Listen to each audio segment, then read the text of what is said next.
नमस्कार दोस्तों, दिव्य भक्ति चैनल पर आपका बहुत बहुत स्वागत है।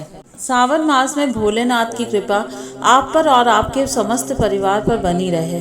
दोस्तों, सावन का महीना भगवान शिव को समर्पित होता है और इस महीने में आने वाले प्रत्येक दिन भगवान शिव की कृपा की प्राप्ति के लिए बहुत विशेष होते हैं। तो श्रावण मास में जो अमावस्या तिथि होती है, यह भी बहुत विशेष होती है। शास्त्रों के अनुसार इस दिन अपने पूर्वजों की आत्मा की शांति और मोक्ष के लिए विशेष विधि विधान से पूजा किया जाता है, पितृकार किए जाते हैं। भगवान शिव की आराधना करने से भी पितरों की आत्मा तृप्त होती है और पितरों को मोक्ष की प्राप्ति होती है। इसलिए सावन मास की जो अमावस्या तिथि होती है, बहुत विशेष मानी जाती है, क्योंकि इस दिन जो हम भगवान शिव की पूजा आराधना करते हैं, इससे सुख समृद्धि भी प्राप्त होती है और पितरों की आत्माएं भी तृप्त होती हैं, जिससे हमें पितरों का आशीर्वाद प्राप्त हो जाता है। सावन मास की अमावस्या तिथि को श्रावणी अमावस्या भी कहते हैं और हरियाली अमावस्या भी कहते हैं। तो आज के वीडियो में हम जानेंगे कि श्रावणी अमावस्या, हरियाली अमावस्या कब है, अमावस्या की तिथि कब प्रारंभ हो रही है, कब समाप्त हो रही है। कई भक्त हैं जो कि अमावस्या तिथि का व्रत धारण करते हैं।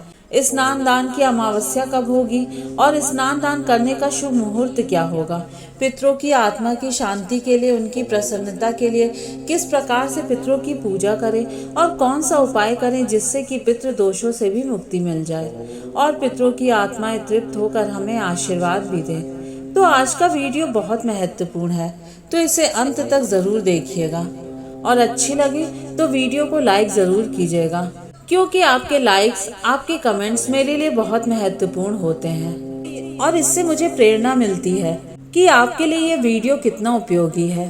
पुराणों में उल्लेख है कि श्रावण मास में जो हम दान करते हैं, स्नान करते हैं, पूजन करते हैं, उसका विशेष पुण्य फल प्राप्त होता है और हरियाली अमावस्या के दिन किया गया दान, व्रत और पूजा पाठ, तर्पण इत्यादि व्यक्ति को पूर्व जन्मों और वर्तमान जीवन में जो अनजाने में किए गए पाप होते हैं, उनसे मुक्ति दिला देते हैं। साथ ही इस जीवन में सुख, शांति और समृद्धि की प्राप्ति भी होती है। तो हरियाली अमावस्या पर आप चाहे तो गंगा स्नान कर सकते हैं। प्रातःकाल जल्दी उठकर, ब्रह्म मुहूर्त में उठकर नित्य कर्मों से निवृत्त हो जाइए, स्नान कर लीजिए। लेकिन गंगा स्नान करना सबके लिए संभव नहीं है, तो आप घर पर ही नहाने वाले जल में गंगा जल मिश्रित कर स्नान कर लीजिए। फिर विधि विधान से सूर्य देव को जल देकर अपने घर के मंदिर में पूजा कर लीजिए। स्नान करने के पश्चात पितरों के लिए दान अवश्य करना चाहिए। दान में आप सीधा का दान कर सकते हैं, जैसे कि खाने की सामग्री, भोजन की जो सामग्री होती है, किसी ब्राह्मण को दान कर सकते हैं या फिर किसी ब्राह्मण को, जरूरतमंद को घर पर बुलाकर भोजन भी करा सकते हैं, जैसा आपके लिए संभव हो। इसके अलावा पितरों के निमित्त आप श्राद्ध कर्म कर सकते हैं, तर्पण कर सकते हैं, पिंडदान इत्यादि कर सकते हैं। शिवलिंग पर जलाभिषेक करने से भी पितरों की आत्माएं तृप्त होती हैं। तो आपको एक पात्र में थोड़ा सा गंगा जल, गाय का कच्चा दूध और इसके अलावा जल से उस पात्र को भर लीजिए। फिर उसमें थोड़े से काले तिल डालकर और थोड़ा सा मिश्री या शहद डालकर शिवलिंग पर अर्पित कर दीजिए। अपने पितरों का ध्यान कर लीजिए, इससे आपके पितरों की आत्माएं तृप्त होती हैं। भगवान शिव के आशीर्वाद से उन्हें शिवलोक की प्राप्ति होती है और आपको भगवान शिव और आपके पितरों का आशीर्वाद प्राप्त हो जाता है। तो अब जानते हैं कि श्रावण मास की अमावस्या तिथि कब प्रारंभ होगी और कब समाप्त होगी। अमावस्या कब है सावन मास की? अमावस्या तिथि का प्रारंभ हो रहा है 24 जुलाई 2025 को सुबह 2:28 पर और अमावस्या तिथि का समापन होगा 25 जुलाई 2025 को सुबह 12:40 पर। तो ऐसे में सूर्योदय कालीन तिथि के अनुसार 24 जुलाई 2025 को गुरुवार के दिन श्रावण मास की अमावस्या मनाई जाएगी।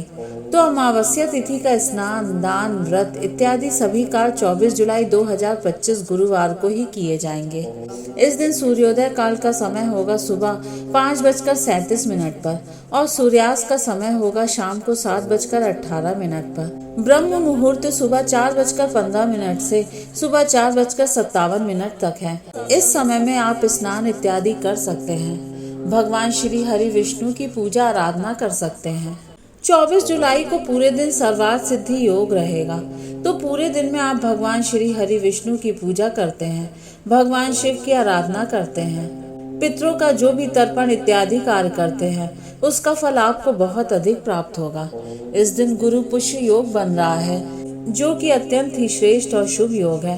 आप सभी जानते हैं गुरु पुष्य योग का प्रारंभ हो रहा है शाम को 4:43 से और समापन होगा 5:39 तक। गुरु पुष्य योग में आप खरीदारी कर सकते हैं, कोई भी विशेष आराधना कर सकते हैं, मंत्रों का जाप कर सकते हैं। तो ये हरियाली अमावस्या अत्यंत ही श्रेष्ठ और शुभ योग में है।